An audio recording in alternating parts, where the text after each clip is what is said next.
bonitas e bonitos, tudo bom com vocês? Começando mais um vídeo aqui no canal. Antes de começar o caso de hoje, se inscreve aqui embaixo se você é novo por aqui e ainda não está inscrito. Aproveita e me segue nas redes sociais, vou deixar todas elas aqui pra vocês. Sempre tô por lá conversando com vocês sobre casos, então vai me seguir lá. Playlist completa de Quinta Misteriosa e do Teorias vai estar aqui na descrição pra vocês. Tem muitos vídeos aqui no canal. Então se você é novo, vai lá assistir, maratonar, que tem muito conteúdo pra vocês. E também não esquece de deixar o like pra mim no comecinho, porque me ajuda muito na divulgação. Por isso que eu sempre peço pra vocês, porque me ajuda muito mesmo. Então não esquece do like. E muitos amigos me perguntam onde eu encontro tantos vídeos pra colocar no meu status, vídeos curtos e engraçados.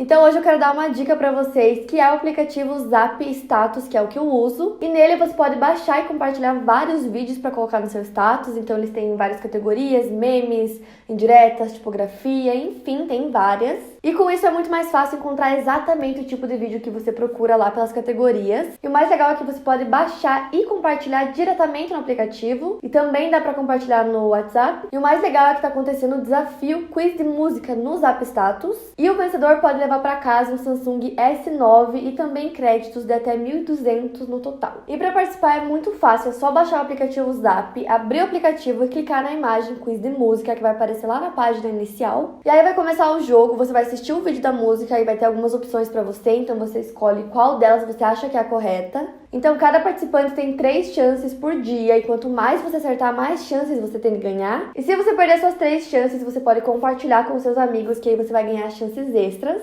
Então o Samsung S9 vai ser sorteado entre os participantes que ficarem no top 50 e 20 participantes vão ser sorteados para ganhar R$ 1.200 de créditos. Muito legal, né? Eu vou deixar para vocês o link aqui. Para participar é só baixar o aplicativo Zap Status, vai estar aqui na descrição. Clica no link, baixa, participa para você concorrer. Ou você pode abrir o Google Play e pesquisar Zap Status também, tá bom? E agora bora começar o caso de hoje.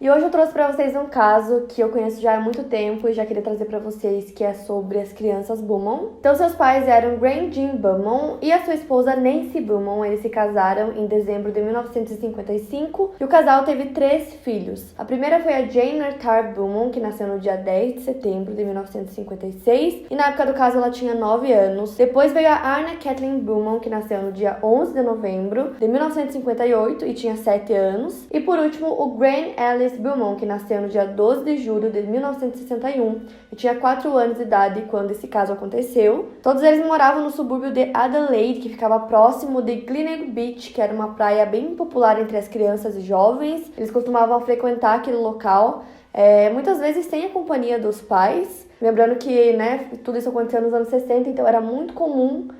Não tinha perigo, assim, sabe, as crianças faziam isso, os pais não ficavam preocupados e era um local onde muitas crianças iam sem os pais. Eram outros tempos, né, então a gente tem que manter isso em mente durante esse caso. E na maioria dos casos que são mais antigos, eram tempos diferentes, né, eu lembro que quando criança eu também brincava muito na rua, eu e minha mãe a gente saía fazer coisas sozinhas.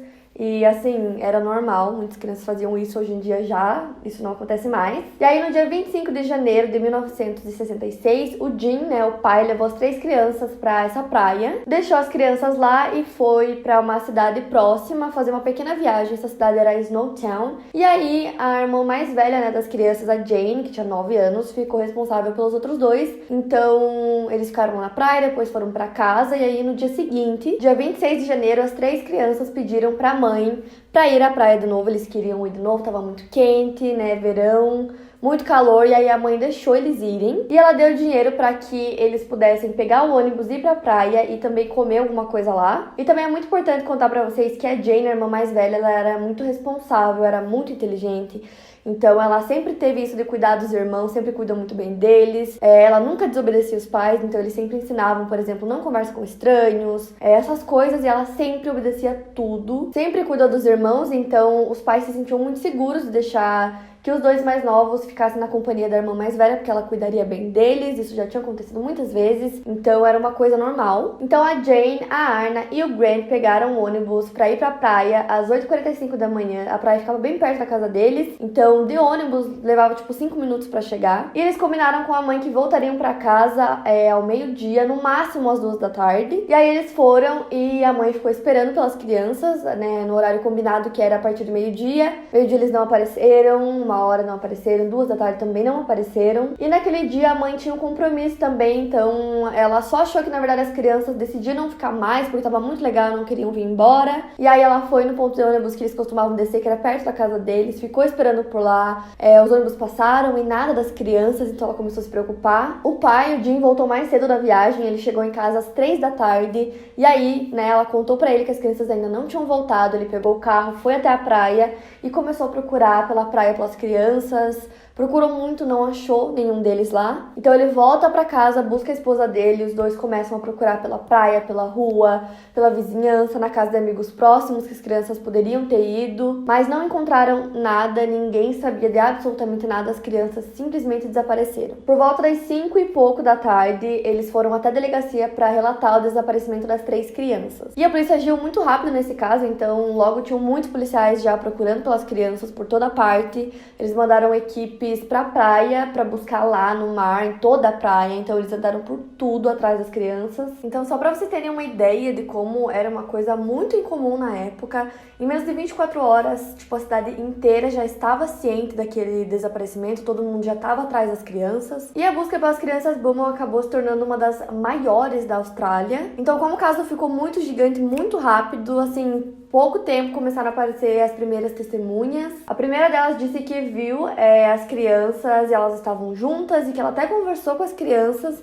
e que depois eles foram para perto de alguns barcos, umas lanchas, e ali foi a última vez que ela viu essas crianças lá, então eles foram até o local, procuraram muito, não acharam nada. E aí surgiu uma segunda testemunha dizendo que viu também as crianças e que as 3 estavam na praia e estavam felizes brincando e que elas estavam interagindo, conversando e brincando com um homem. Talvez essa testemunha provavelmente foi a mais importante do caso.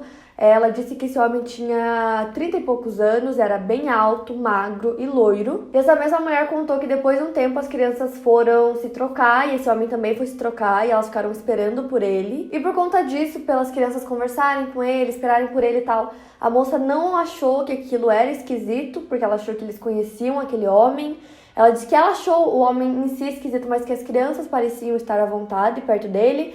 Então, quando os pais souberam dessa informação, eles acharam muito estranho, primeiro porque a Jane, a mais velha, eles sempre ensinavam que não era pra conversar com estranhos, nem nada disso. E ela era muito tímida. Então, o fato delas estarem, das 3 crianças estarem conversando, brincando com esse homem, estarem à vontade, foi muito estranho para os pais, eles acharam aquela informação assim muito absurda, mas enfim, foi isso que a mulher viu. E aí essa informação meio que se confirmou com uma terceira testemunha que já tinha visto as crianças várias vezes. Ela trabalhava numa padaria chamada Wenzel's Bakery e as crianças costumavam sempre ir nessa padaria para comprar alguma coisa, sempre que elas iam pra praia, então essa moça já tinha visto eles lá. E essa moça contou que a Jane entrou lá dentro com as crianças e que ela comprou pastéis e também torta de carne e pagou por tudo isso com uma nota de 1 libra. Só que aí que fica esquisito, porque a mãe não tinha dado nenhuma nota de 1 libra pra eles, ela tinha dado apenas moedas, pelo que eu pesquisei. Aquela nota específica que ela tinha, a mãe não tinha dado. Então, como ela tinha aquela nota? Né? O que fez a polícia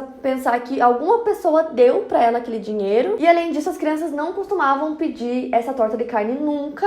E aí, eles disseram que essa torta de carne era para o homem. Não se sabe o nome desse homem que estava com as crianças, então eu vou me referir a ele apenas como o homem durante todo o vídeo. Então, pra polícia, essa informação significava que depois de saírem da praia, esse homem foi com as crianças até lá, deu dinheiro para que elas comprassem a comida e que elas estavam acompanhadas dele. Provavelmente depois disso ele levou essas crianças para algum lugar. Ao todo, as crianças carregavam 17 itens, incluindo roupas, toalha, uma sacola, e nenhuma dessas 17 coisas foram encontradas em parte alguma. Então, a última vez que as crianças foram vistas por uma testemunha até então foi nessa padaria. E aí, após 2 dias do desaparecimento, sem os filhos voltarem para casa, sem nada aparecer, a mãe, a Nancy, foi colocada sob sedação por um médico. E aí, amigos e familiares, pessoas que ela conhecia, foram até a casa deles E lá foi instalado também um telefone para receber atualizações direto da delegacia de polícia da cidade. E a essa altura, com o pouco que a polícia tinha sobre o caso, eles já pensavam que se tratava de um sequestro. E aparentemente a última vez que as crianças foram vistas foi às 11 da manhã daquele dia. Depois de 5 dias do desaparecimento e sem novas pistas, sem ninguém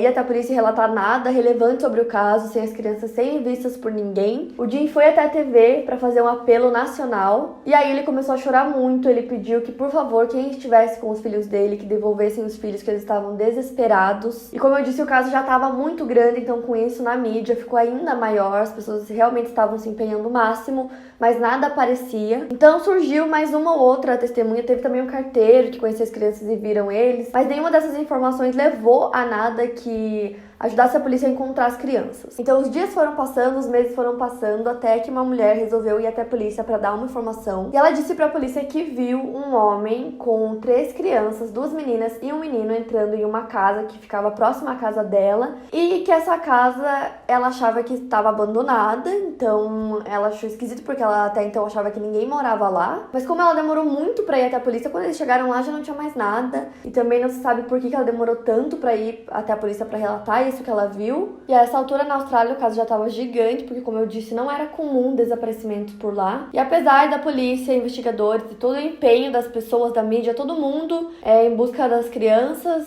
nada aparecia. E as crianças sumiram em janeiro, e aí lá no final do ano, em novembro, mais precisamente no dia 8, um parapsicólogo foi até a Austrália para ajudar no caso. Ele já tinha trabalhado e ajudado em alguns casos de crianças desaparecidas. E aí ele disse ter tido uma visão das crianças em um depósito que ficava próximo à casa dos pais deles. Então nessa visão ele viu que os corpos estavam embaixo desse depósito, tipo, enterradas embaixo, e esse depósito estava sob construção. Então, assim, muitas pessoas não acreditam nessas coisas e acreditam que é tudo mentira, porque essas pessoas às vezes acertam, às vezes erram, então é muito complicado. E a família dona do depósito, que estava construindo aquele depósito, não queria destruir, porque estavam construindo e tal. E aí juntaram $40 mil para demolir o depósito, depois ajudar nos custos e tal. E aí, acho que pela pressão das pessoas, eles acabaram aceitando. Então foi demolido para ver o que tinha lá. Não encontraram nada. A Nancy e o Jim, eles já não queriam mais dar entrevista, não queriam mais falar com jornais, com nada, porque afinal não aparecia nada de novo e eles decidiram ficar um pouco mais afastados disso. Até que 2 anos depois do desaparecimento, eles receberam cartas em casa. E uma dessas cartas dizia ter sido escrita pela Jane, a mais velha, e ela dizia que eles estavam vivendo com esse homem e que a vida com ele não era tão ruim. E havia mais uma carta que dizia ter sido escrita por esse homem. E nessa carta ele dizia que agora ele estava cuidando das crianças como se fossem filhos dele, mas que ele estava disposto a devolver as crianças para os pais se eles fossem conversar com ele numa data e num local estipulados por ele. Obviamente os pais aceitaram. Eles foram até lá, só que eles levaram um investigador profissional junto que ficou meio de longe para ver se ia ter alguma coisa suspeita, se ele ia ver as crianças em algum lugar próximo, alguma coisa assim. Chegando lá, esse cara não apareceu. A polícia pegou essa carta que a princípio havia sido escrita pela Jane, eles compararam a escrita com a escrita dela e era parecida. Naquele momento eles estavam achando que aquilo realmente era real, que esse homem estava com as crianças. E aí esse homem mandou mais uma carta para a família dizendo que ele não ia mais devolver as crianças porque eles foram com investigadores lá pro local e que eles traíram a confiança dele, que agora eles nunca mais iam ver os filhos. Então no início dos anos 70, o Jim e a Nancy se separam. A casa deles em Horden Street, que era a casa que eles moravam com as crianças, foi vendida e eles nunca pararam de procurar pelas crianças, sempre esperaram por novas pistas, sempre esperaram que em algum momento eles iam encontrar os filhos. Vários jornais australianos publicaram imagens que eles fizeram no computador de como estariam a Jane, a Arna e o Graham nos dias de hoje. E foi relatado que a Nancy, a mãe, se recusou a olhar essas imagens e que os pais ficaram muito tristes com a libertação dessas imagens. E aí, só em 1992, com uma tecnologia bem mais avançada, eles conseguiram usar as impressões digitais nas cartas e descobriram que, na verdade, essas cartas haviam sido escritas por um adolescente na época, né, que foram mandadas. Basicamente, foi um adolescente fazendo uma piada de mau gosto. Então, em 92, ele já era um homem com mais de 40 anos e não foi culpado de nada, porque na época, afinal, ele era adolescente. Em 1997, o detetive disse que havia encontrado uma mulher em Canberra que admitiu ser a Jane Beaumont, né, a mais velha, mas as alegações dela eram mentiras, foi tudo falso. Então, em 2004, um homem lá na Nova Zelândia disse para a polícia que ele acreditava que ele morava ao lado das crianças, numa cidade chamada Dunedin, mas também era mentira. E aí, além dessas informações, tem mais algumas, só que antes de eu entrar nelas, eu quero falar sobre os suspeitos. Surgiram vários suspeitos sobre o caso, então eu vou falar brevemente sobre eles. Primeiro é o Bevan Spencer von Einem. Ele foi condenado à prisão perpétua em 1984 por assassinar um jovem de 15 anos de idade. E uma testemunha disse que em uma conversa com ele se gabou que ele sequestrou as 3 crianças naquele dia na praia e que ele fez experimentos cirúrgicos com elas. Nessa conversa ele disse que uma das crianças acabou falecendo na cirurgia e por isso ele resolveu matar as outras 2 e jogar os corpos na mata ao sul de Adelaide, que era a cidade que elas moravam. E apesar de ter muitas coincidências no Bevan que o ligariam ao caso, na época do caso ele tinha 21 anos de idade, né? E as testemunhas disseram que aquele homem tinha mais de 30. E a verdade é que ele nunca quis cooperar com a polícia, com a investigação e falar sobre isso com a polícia. Ele falou apenas com essa testemunha, então nada foi comprovado, ele foi descartado. Outro suspeito foi Arthur Stanley Brown, e assim como o anterior, ele também tinha algumas semelhanças com as características físicas do homem visto com as crianças, e ele foi conectado ao caso porque aparentemente ele estaria na cidade na época e ele também era um criminoso, então a polícia acabou ligando ele ao caso. Porém, ele tinha 53 anos quando aconteceu o desaparecimento. E de qualquer forma, ele foi julgado em 2000 pelo assassinato de 2 garotas e acabou falecendo em 2002, sem ter evidências confirmadas do seu envolvimento no caso Beaumont. E aí tem mais um que foi no início dos anos 1970, que foi o James O'Neill. Ele foi condenado à prisão perpétua em 1975 pelo assassinato de um menino de 9 anos. E dizem que ele afirmou para várias pessoas que ele era responsável pelo desaparecimento das crianças. Foi feito até um documentário sobre isso. Ele tentou impedir que o documentário fosse liberado em 2006, mas foi ao ar mesmo assim. Isso no dia 26 de outubro de 2006 na ABC. Porém, ele é mais um que não tem evidências suficientes para ligar ele ao caso. Outro suspeito é o Derek Ernest Percy. Ele foi outro criminoso que também estava preso. Então, investigadores alegaram que as provas reunidas por investigadores de casos indicavam que ele era provavelmente suspeito de vários assassinatos de crianças que não estavam resolvidos, incluindo das crianças Beaumont. Mas na época do caso ele tinha 17 anos e ele também não tinha carro. Então a polícia acredita que o sequestrador tinha carro e por isso ele conseguiu sair da praia com as crianças, entrar no carro sem ser visto, porque afinal viram as crianças na padaria, foi a última vez. Então ele poderia entrar no carro rapidamente, fugir sem ninguém perceber.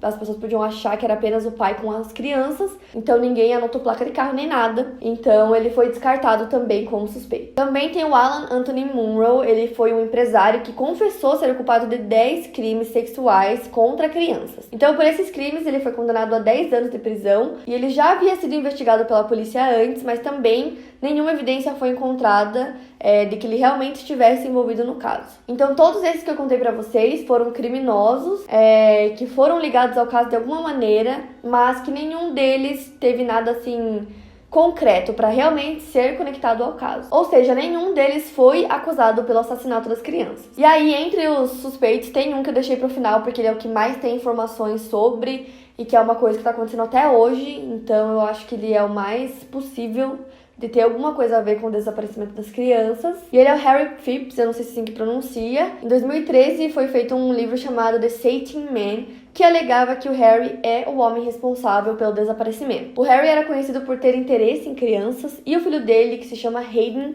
disse que viu as 3 crianças no quintal da sua casa no dia que elas desapareceram. Então, na época, ele provavelmente também era criança. E o Hayden também acusou o pai dele de abuso sexual. O Harry tem várias semelhanças com o retrato falado feito pela polícia sobre o homem visto com as crianças na época, além dele costumar ir muito na praia que as crianças estavam naquele dia. O Harry era um homem de negócios, ele era dono de uma fábrica, e a prova maior que ligou ele ao caso foi que 2 irmãos, que eram funcionários dele, em um determinado dia, ele mandou que esses irmãos cavassem um buraco bem grande lá na propriedade dele, e isso foi no ano que as crianças desapareceram. Então esses irmãos depois foram até a polícia para contar essa informação. O Harry faleceu em 2004 e a polícia começou a investigar ele como suspeito só 3 anos depois, em 2007. Então a polícia foi até a fábrica e lá eles começaram a buscar desde o ano passado, cavando por todo o local, em busca dos restos mortais das crianças.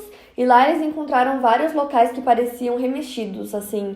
Era um local muito grande, então tinha várias partes que pareciam estar remexidas e não planas e duras de terra, parecia que alguém tinha mexido ali. E essa escavação começou em fevereiro de 2018, do ano passado. Então lá encontraram vários lixos, encontraram ossos de animais, mas não encontraram absolutamente nada das crianças. Não encontraram ossos e também nenhuma das coisas que eles carregavam naquele dia. Então a investigação dura mais 10 anos envolvendo Harry e a polícia continua procurando para ver se eles encontram alguma coisa que realmente conecte ele como um assassino. Então essas últimas coisas que fizeram e foram lá escavar e tal, ficou tudo muito discreto. A polícia fez isso tudo sem contar pra mídia, porque foi um caso muito gigantesco na Austrália. Então até hoje é um caso muito grande lá. E aí foi um caso que mudou as coisas, porque depois disso os pais não tinham mais confiança de deixar as crianças saírem sozinhas. É um caso que falam sobre ele até hoje. E como muitas informações apareciam e eram falsas, tipo das cartas, por exemplo, a polícia decidiu fazer essas últimas investigações mais privadas, para que não saíssem nos lugares e começassem a falar as coisas sem terem certeza das informações. Mas o fato de estarem, durante 10 anos investigando o Harry coloca ele, de certa forma, como o principal suspeito, o mais forte dentre todos os que eu citei. E como eu disse, a Nancy e o Jim ficaram por muitos anos na casa que eles moravam, com as crianças esperando que um dia eles voltassem. Depois eles se separaram. Hoje eles vivem separados, eles estão com 90 e 92 anos. E eles continuam esperando por novas informações, que alguma coisa apareça.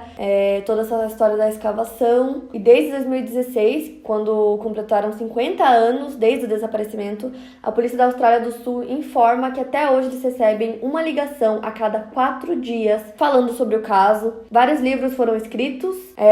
O caso tem sido objeto de décadas de reportagem na mídia e ainda é um dos casos mais conhecidos na Austrália. E eles seguem investigando, seguem esperando por uma solução para o caso e infelizmente esse é mais um caso que permanece até hoje sem solução. E é muito triste, gente, porque imagina, o caso ficou gigante, então se alguma pessoa visse essas crianças depois que o caso foi pra mídia, com certeza eles iriam até a polícia. Teve aquela moça, que disse que viu um homem entrando na casa, mas também não se sabe se é verdade, poderia ser outra pessoa também. E por que ela demorou tanto pra ir até a polícia, Poderia ter ajudado no caso. E até hoje, essas são as informações. As mais novas são do ano passado. Os pais já estão, com 90 e poucos anos, então imagina que triste você não saber o que aconteceu com seus filhos.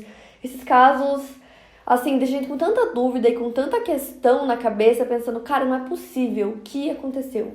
Alguém tem que ter visto alguma coisa, mas não, continua não solucionado. Então comentem aqui o que vocês acham que aconteceu, se tem alguma informação que vocês sabem sobre o caso e que eu não disse, pode comentar aqui também. E é basicamente isso. Se você gostou desse vídeo, não esquece de clicar em gostei, as playlists estão aqui na descrição completas pra vocês, então vai lá assistir os casos. Me segue nas redes sociais, vou deixar aqui na tela pra vocês. Clica no gostei, se inscreve, que sempre tem casos novos por aqui. E é isso, gente. Eu vejo vocês no próximo vídeo.